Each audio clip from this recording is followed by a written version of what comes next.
घर किसी का हो, चिराग पासवान अपना कैंडिडेट उतारने जा रहे हैं और यही कारण है। ऐसे कौन से खीर खाए हैं नीतीश कुमार जी ने जो 9वीं बार के बाद 10वीं बार भी वही मुख्यमंत्री बनने जा रहे हैं। इसीलिए कहीं दर्द तो हो रहा है क्या ललन बाबू को? उसी मन से कहा था कि नीतीश जी के पेट में दांत लालू जी कहते हैं, लेकिन वो दांत कहाँ कहाँ है और उसका होम्योपैथिक इलाज किया है। अच्छा, होम्योपैथिक हाँ, इलाज। लेकिन ललन सिंह के बुलावे में तमाम नेताओं ने गांधी मैदान को भर दिया था। ललन सिंह के बुलावे पर। लेकिन जो सबसे बड़े नेता है नरेंद्र मोदी के बाद चाणक्य, देश की राजनीति के चाणक्य, वो हर बार इस सवाल को टाल जाते हैं कि मैं चिराग पासवान मुख्यमंत्री पद की शपथ लेता हूं, जब तक ये सपना पूरा नहीं करवा दूंगा चैन से नहीं बैठूंगा। और मंच पे चिराग पासवान मुस्कुरा रहे हैं। शाहाबाद का आगाज अंत सीएम हाउस होगा। इस बयान के मायने आप समझ रही हैं। फ्लॉप करने की साजिश, फ्लॉप करने की कहीं ना कहीं ललन सिंह ने पूरी तैयारी कर ली। देखिए, नाम नहीं लिया गया, लेकिन ये कहा गया प्रशासन पे आरोप लगाया गया। तो भाई, प्रशासन ऐसा क्यों करेगा? किसके इशारे पे करेगा? कहीं ऐसा ना हो कि नीतीश कुमार पलट जाए। 5 पांडव हैं, वह कुछ नहीं।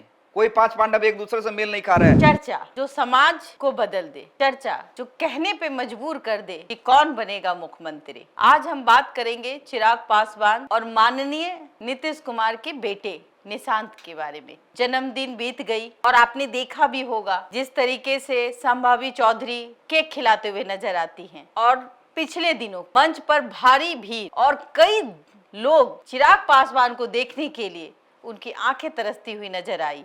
आप देख रहे हैं देशवा न्यूज में, आपकी दोस्त, आपकी होस्ट बबीता मिश्रा, हमारे साथ हमारे सहयोगी अमित झा। आज हम इनसे चर्चा करेंगे क्योंकि ये मुंगेर में ललन सिंह के गर्भ में थे। वो ललन सिंह जिसकी एक हुंकार बहुत मायने रखती है। सरकार में उनका अपना दबदबा है। क्या लगा आपको? आप तो गए थे, क्या देखा, क्या महसूस हुआ? और जिस तरीके से चिराग पासवान की लोकप्रियता आपने देखी आंखों में, उस आंखों को देखकर, दर्शकों को देखकर ललन सिंह के अंदर क्या बीत रहा होगा, ये बताइए अपने दर्शकों को। पहले बबीता जी, एक बात तो आपने सही कही। ललन सिंह की तूती तो बोलती है। ललन सिंह की तूती इतनी है कि प्रधानमंत्री नरेंद्र मोदी भी उन्हें कहते हैं ललन बाबू। ललन बाबू, ललन बाबू उधर कहाँ जा रहे हैं? मेरे बगल में आके बैठे। अच्छा, तो ललन सिंह की तूती कोई नई नहीं है। ललन सिंह की तूती उस जमाने में भी बोलती थी जब उन्होंने डायरेक्ट नीतीश कुमार से पंगा लेके गांधी मैदान में रैली कर दी थी और भूमियार समाज के तमाम बड़े नेताओं को, चाहे वो पक्ष में हो या विपक्ष में हो, सभी लोग एक मंच पे थे। और सिर्फ भूमियार नहीं, राजपूत नेता भी। अब मैं नाम गिनवा देता हूं। चिराग पासवान और निशांत पे तो मैं आऊंगा। आपने ललन सिंह की चर्चा कर दी है तो ललन सिंह का इतिहास भी बताना जरूरी है जी। याद कीजिए, नीतीश कुमार से पंगा लिया था, दांत वाली भी बात कही थी। उसी मन से कहा था कि नीतीश जी के पेट में दांत लालू जी कहते हैं, लेकिन वो दांत कहाँ कहाँ है और उसका होम्योपैथिक इलाज किया है। अच्छा, होम्योपैथिक इलाज वो सिर्फ ललन सिंह ही कर सकता है। और उस मंच पे कौन कौन थे? स्वर्गीय दिग्विजय सिंह, जो श्रेयसी सिंह के पिता रहे हैं, प्रभुनाथ सिंह, सूरजभान सिंह, ललन सिंह, अखिलेश सिंह और तमाम नेता अलग अलग पार्टियों में। लेकिन ललन सिंह के बुलावे में तमाम नेताओं ने गांधी मैदान को भर दिया था। ललन सिंह के बुलावे पर जी।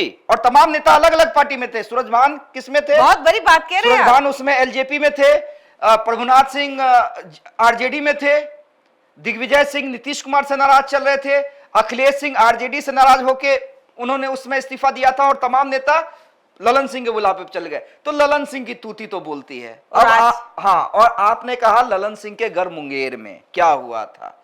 देखिए, ललन सिंह के मुंगेर में वही हुआ था कि चिराग पासवान उनके घर में दहाड़ने के लिए गए थे। मनसा साफ है कि हर एक कमिश्नरी में चाहे वो लालू यादव का घर हो, चाहे नीतीश कुमार का घर हो, घर किसी का हो, चिराग पासवान अपना कैंडिडेट उतारने जा रहे हैं। और यही कारण है कि वो हर जगह सभा कर रहे हैं, हर जगह जनता का नब्ज टटोल रहे हैं और ये दिखलाने की कोशिश कर रहे हैं। जो देखिए, चिराग की चर्चा क्यों है, मैं चिराग ये क्यों कहता हूं कि चिराग की चर्चा खूब हो रही है। चिराग की चर्चा इसलिए हो रही है, देखिए, सभाएं तो हर कोई कर रहा है, रैलियां तो हर कोई कर रहा है, लेकिन चिराग रैलियों के बहाने जिस हिसाब से अपनी ही सरकार को निशाने पे लेते हैं, जिस हिसाब से उनके नेता उन्हें ये कहते हैं कि भाई अब युवा चलेगा ना।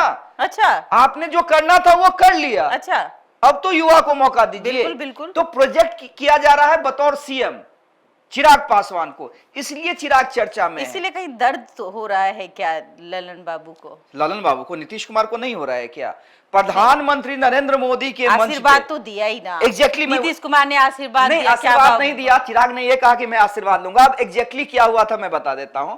प्रधानमंत्री नरेंद्र मोदी के मंच पे प्रधानमंत्री को आने में 1 मिनट देरी थी। अच्छा। नीतीश कुमार अचानक से चले जाते हैं चिराग पासवान के पास। हाँ। चिराग पासवान ऐसे खड़े हैं भाई, क्योंकि नीतीश कुमार हैं, पिता तुल्य है। पिता तुल्य है, और सिर्फ पिता तुल्य नहीं, नीतीश कुमार का कद बहुत बड़ा है राजनीति में जी। तो जाहिर सी बात है अगर नीतीश कुमार आपसे बात कर रहे हैं तो आप ऐसी सावधान मुद्रा में रहेंगे। नीतीश कुमार क्या कहते हैं, सुने हैं तुम बिहार से चुनाव लड़ना चाहते हो, तो चुनाव लड़ रहे हो तो कितना बढ़िया केंद्रीय मंत्री हो, कितना ब्राइट फ्यूचर है तुम्हारा। चिराग शांत रह रहे हैं। अब बगल में कौन था, विजय सिन्हा और दिलीप जायसवाल थे, वो भी परेशान हो रहे थे कि कहीं अब कुछ रिएक्शन ना आ जाए चिराग का।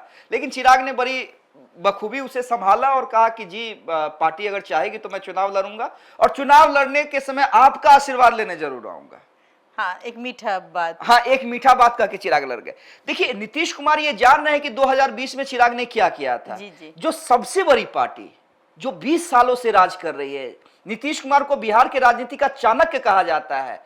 आप ही कहती है ना कि भाई गठबंधन किसी के साथ रहे, नीतीश कुमार के भाग्य में लिखा हुआ है सीएम की कुर्सी। बिल्कुल, हमने कहा कि ऐसे कौन से खीर खाए हैं नीतीश कुमार जी ने जो 9वीं बार के बाद 10वीं बार भी वही मुख्यमंत्री बनने जा रहे हैं। तो वो खीर क्या है? हाँ। अमृत है या किसी के लिए विष है? अच्छा, उसी अमृत में तो अब विष भरने की कोशिश कर रहे हैं ना तो चिराग भाई। आप ये बताइए, आप ये क्यों नहीं बोलना चाह रहे कि ललन बाबू को पेट में कहाँ दर्द हुआ, ललन बाबू ने क्या किया, इसके बारे में वो भी मैं बता देता हूं बबीता जी। लेकिन मेरा ये मानना है कि पूरी जेडीयू को दर्द हो रहा है, सिर्फ ललन बाबू को क्यों होगा, पूरी जेडीयू को दर्द हो रहा है। आप बताइए कि 2020 में आप सबसे तीसरी नंबर की पार्टी बना चुके हैं।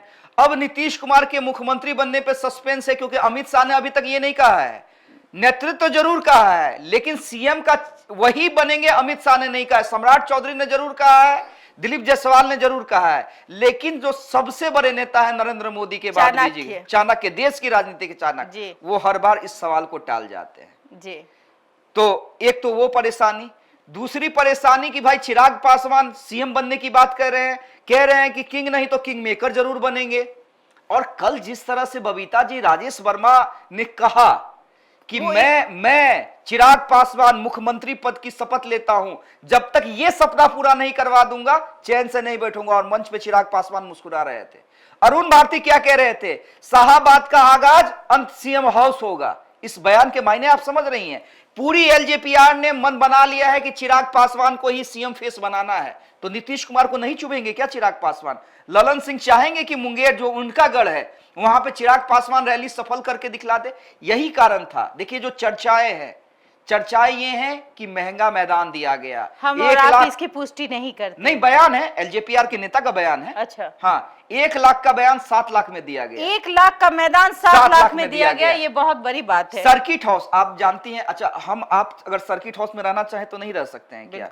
कोई विधायक कोई सांसद लिख के दे देगा? हाँ, रहते हैं, भले ही वो प्रोटोकॉल के तहत आता हो नहीं आता। अब चिराग पासवान के जीजा जो खुद सांसद है वो गए, उन्हें एक कमरा मिल रहा है।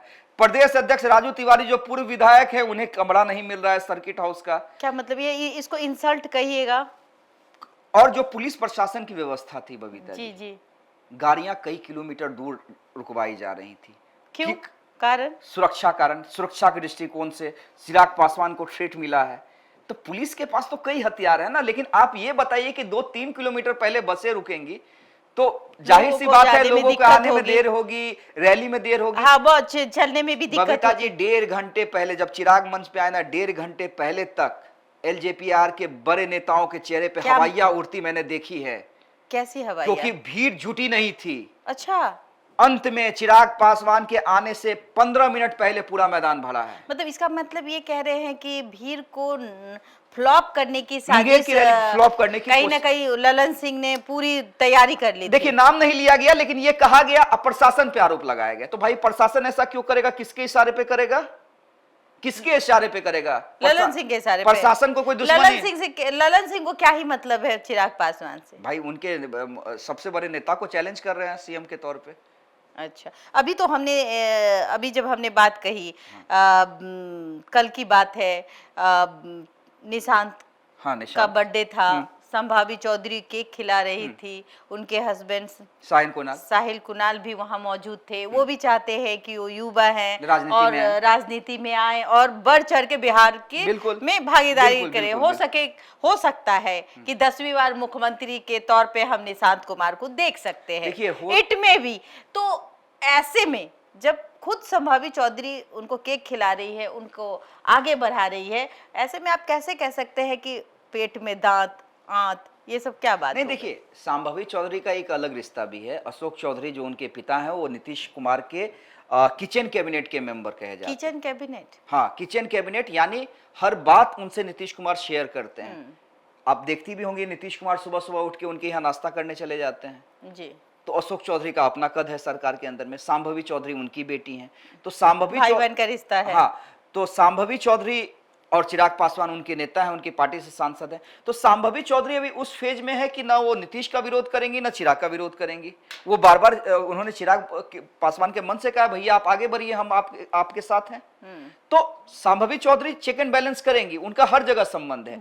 लेकिन निशांत अभी उतना बड़ा फैक्टर नहीं है। आपको नहीं लगता है कि निशांत भी नहीं, निशांत को मैं उतना बड़ा फैक्टर नहीं मानता हूं, मतलब क्योंकि निशांत इसलिए उतना बड़ा फैक्टर नहीं है क्योंकि निशांत को ना बीजेपी स्वीकार करेगी, नहीं करेगी। नहीं, क्या बात करते हैं? क्यों नहीं करेगी? मतलब बीजेपी ये चाहेगी कि 20 साल तक नीतीश कुमार की राजनीति से परेशान रहे और आगे 10 साल तक 20 साल तक फिर निशांत से परेशान रहे। भाई बीजेपी की भी तो इच्छा है। देखिए बड़ा इंटरेस्टिंग चल रहा है, एक तरफ चिराग पासवान सीएम बनना चाहते हैं, एक तरफ बीजेपी चाहती है कि जिस दिन नीतीश कुमार कुर्सी छोड़े बीजेपी का कोई नेता सीएम बने। ये तो नीतीश कुमार कह रहे हैं, नीतीश कुमार के नेता कह रहे हैं कि चिट भी मेरी पट भी मेरी, कुर्सी तो हम नहीं छोड़ेंगे। नीरज कुमार ने क्या कहा है कि अरे भाई दिमाग लगाते रहिए, नीतीश कुमार ही मुख्यमंत्री बनेंगे। ये तो बिहार की राजनीति है ना। हाँ, तो लेकिन निशांत में देखिए, मैं ये नहीं कह रहा हूं काबिल नहीं है, पढ़े लिखे हैं, इंजीनियर हैं, तमाम चीजें हैं, लेकिन राजनीति को अभी उतना वो समझते नहीं है जितना ये लोग परिपक्व। राबड़ी देवी भी नहीं समझती थी, मुख्यमंत्री बनी ना, ठीक है, लेकिन वो परिस्थितियां थी। नहीं, परिस्थितियां थी, इस परिस्थितियों को क्यों नहीं सुधारा जाएगा? उस समय लालू यादव फुल मेजोरिटी में थे, बबीता जी, उसमें गठबंधन की राजनीति उतनी चरम पे नहीं थी जितना आज पे है।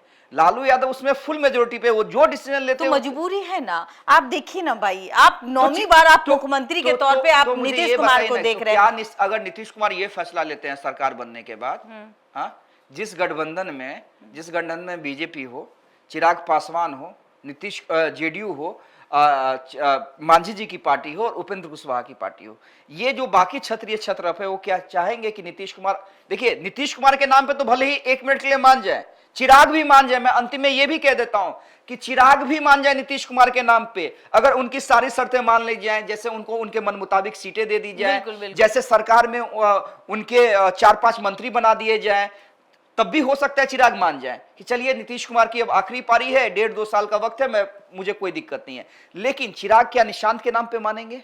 खुद युवा है और वो किसी ऐसे युवा को सीएम बनते देखना तुरंत सपोर्ट वापस ले लेंगे। क्या उपेंद्र कुशवाहा मानेंगे? क्या जीतन राम मांझी जो अपने बेटे संतोष सुमन के लिए कई सपने संजोए हुए हैं, क्या वो मानेगी? और सबसे बड़ी बात है, इनका छोड़ दीजिए, क्या बीजेपी मानेगी? क्या, मैं सीधे सीधे आपसे पूछ रहा हूं, बीजेपी क्या बिहार में ये चाहेगी कि हर जगह हमने मुख्यमंत्री बना दिया, बिहारी में हम वैकेंट रह जाए? देखिए ये तो आने वाला समय ही तय करेगा, रह जाए तो आने वाला समय ही तय करेगा ना। क्या बिहार में बिहार में बीजेपी के पास इतनी ही क्षमता है कि वो डिप्टी ही लायक है? जो बिहार की संरचना है, जो बिहार में जातिवाद घर किया हुआ है, ऐसी संभावनाएं तो अक्सर सभी चाहते हैं कि हमारे मुख्यमंत्री बने, लेकिन कभी कभी ऐसा होता नहीं है, जो सपने हैं अधूरे रह जाते, मुख्यमंत्री तक नहीं पहुंच पाते। लेकिन 2 उप मुख्यमंत्री तो बीजेपी ने पाया ही है। दूसरी बात, कहीं ऐसा ना हो कि नीतीश कुमार पलट जाए, ये भी तो संभावना बन सकती है। कुछ भी संभव। देखिए बिहार की राजनीति में यही तो मैं कहता हूं कि देश की राजनीति में अगर सबसे ज्यादा इंटरेस्टिंग जोन है ना सिर्फ मीडिया के लिए, बिहार, तमाम लोगों के लिए बिहार है। बिहार में अच्छा एक बात बताइए, इलेक्शन खत्म हो जाएगा, क्या हम लोगों के पास खबर की कमी रहेगी? क्या मसाला की कमी रहती है? क्या नहीं रहती है। यहाँ पे हर कदम पे पॉलिटिक्स है और यही पॉलिटिक्स अभी एनडीए के अंदर चल रही है। चिराग पासवान अपना दिमाग लगा रहे हैं, जीतन राम मांझी अपना दिमाग लगा रहे हैं, उपेंद्र कुशवाहा कहते हैं कि मुझे कोई ककड़ी समझने की भूल ना करे, सबका मतलब नीतीश कुमार अपनी राजनीति कर रहे हैं, कहीं ना कहीं सब एक दूसरे पर दबाव बना रहे हैं। बिल्कुल दबाव बना रहे हैं। इस दबाव में आपने कहा सब एक दूसरे को काट रहे हैं। भले ही कहते हैं हम 5 पांडव हैं, पांच पांडव हैं वह कुछ नहीं, कोई पांच पांडव एक दूसरे से मेल नहीं खा रहा है। जीतन मांझी कहते हैं चिराग पासवान को बुद्धि की कमी है, समझदारी नहीं है। अभी हम ललन सिंह की भी बात कर रहे हैं। हाँ, तो ये तमाम चीजें हैं, बड़ा इंटरेस्टिंग है। अब देखिए किसकी जीत होती है, किसकी हार होती है, गठबंधन में कौन सर झुकाता है, कौन सर उठाता है। ये तो अब 1 महीना का वक्त रह गया ना, 1 महीना में तो सब कुछ तय ही हो जाना है। कहीं ना कहीं आपने देखा जिस तरीके, जिस बेबाकी से अमित झा ने हर बिहार के मुद्दों पर बात की, और आप इनकी बातों से कितना सहमत है हमें जरूर बताइएगा कमेंट के माध्यम से, और ज़्यादा से ज़्यादा शेयर करिएगा इस एपिसोड को, ताकि सरकार तक ये बातें पहुँचे, तमाम नेता देख पाएँ, तमाम विधायक तक ये बातें पहुँच जाए।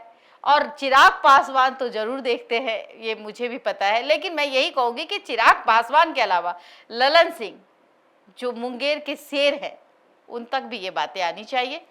आपको ये एपिसोड कैसा लगा हमें जरूर बताइएगा। आपने अभी तक हमारे चैनल को सब्सक्राइब नहीं किया है तो देशवा न्यूज को सब्सक्राइब कीजिएगा, और अगर आप देशवा बिहार झारखंड फेसबुक को देख रहे हैं तो उन्हें फॉलो करना ना भूलिएगा। फिलहाल के लिए देशवा न्यूज में इतना ही। देशवा न्यूज के साथ बने रहे। मैं बबीता मिश्रा, धन्यवाद।